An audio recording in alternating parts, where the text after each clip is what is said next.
crying, yelling, frustration, failure, difficulty, regression, darkness. These are the things that surrounded me as a young child. Despite having a family who loved me, I always felt alone. I didn't need to be told about my diagnosis. I already knew I was different. I've always known. I never really had friends. My peers would tolerate me, and I wasn't bullied. However, I was never anyone's first choice as a playmate. The primary reason for that being, I only wanted to play one game. For me, it was pretending I was a dog. That sounds pretty typical for a child, right? But for those of you who know autism, you understand that one aspect of it is often a single-minded focus on a particular thing, an obsession of sorts.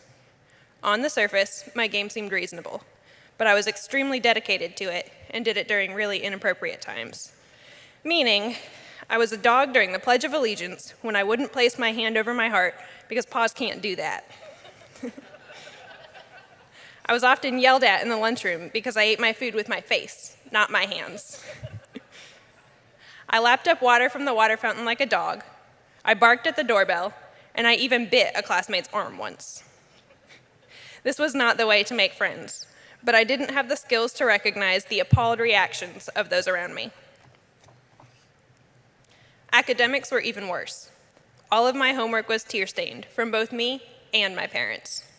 Homework was a crying, yelling, horrific battle at my house that left everyone feeling upset and defeated.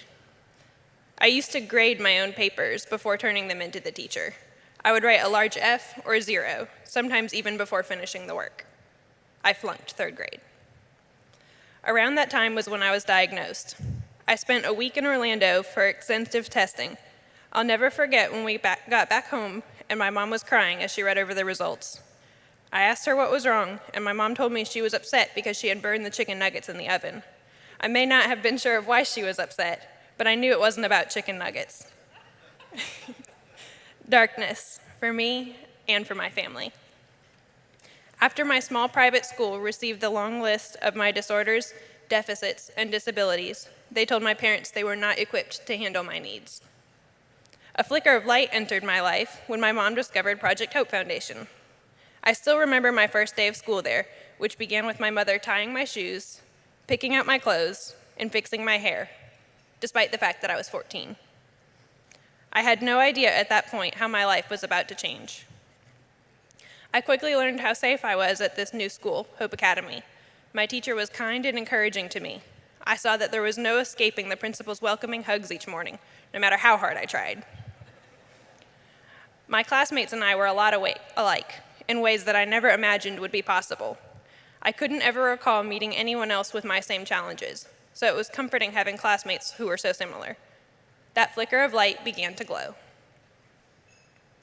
After my 2nd year at Hope, my love for children led me to spend time in Hope Academy's elementary classes.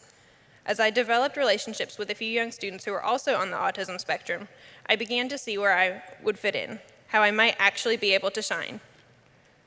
Project Hope encouraged me to explore this possibility, and I spent a full summer interning in the Bridge in the Gap autism-specific classrooms. The children understood my quirks, and I loved their sense of humor. Thanks to the flexibility of the people at Project Hope, I returned the following school year to help in the preschool class, in addition to my regular high school curriculum. I also participated in some of the training for the staff. I learned a lot about something called ABA therapy. That was when the light became more focused for me. But I still had to gain some more skills that would be necessary for employment. Things like arriving on time, self-awareness, and eye contact were still difficult for me, even by my 3rd year at Hope. So my teachers, therapists, and I dedicated my senior year to acquiring the skills needed to become a therapist. Arriving on time wasn't just something I should do. Instead, it became a necessity.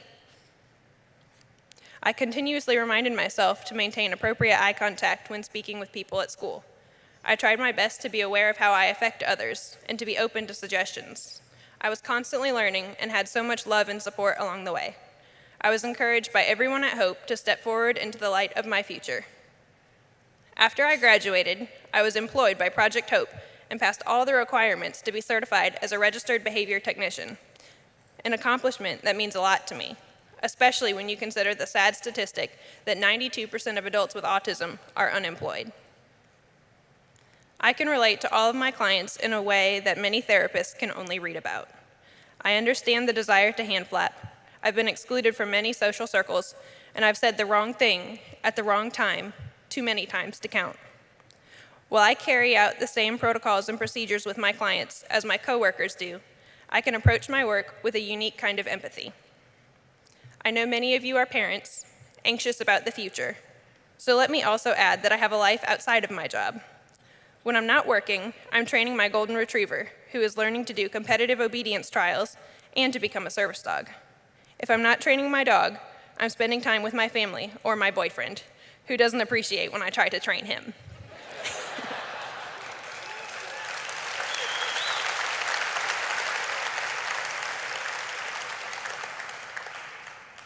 I've come a long way from the self-hate, frustration, and problem behaviors I experienced as a child. However, I still have autism, and I still have daily struggles. I'm lucky to have an employer who I think sometimes understands me better than I understand myself. Through Project Hope, I continue to get support when I'm not sure of the best way to respond, encouragement when I have to face a TB shot, and advice about how to handle situations that involve social interaction. I still have shadows, but I'm standing in the light. I know that many are struggling in the dark. I understand that some of us on the spectrum are able to celebrate our unique perspective, but others are unable to communicate their most basic needs, and 30% of us are completely nonverbal. Some of us can drive ourselves to work, but many, in fact 50%, wander away lost. While I still rely on my mother to help me remember to take my vitamins and to get up on time, I will be able to live on my own one day. But 84% of adults with autism remain at home with their parents. I will forever be grateful that I am now playing dog again, but this time with my own clients in a job with an organization that has helped me find my light and stand in it. The need for Project Hope Foundation services is critical. Darkness is scary. Darkness is dangerous. Darkness is hopeless. Please bring light, bring hope to those who need it.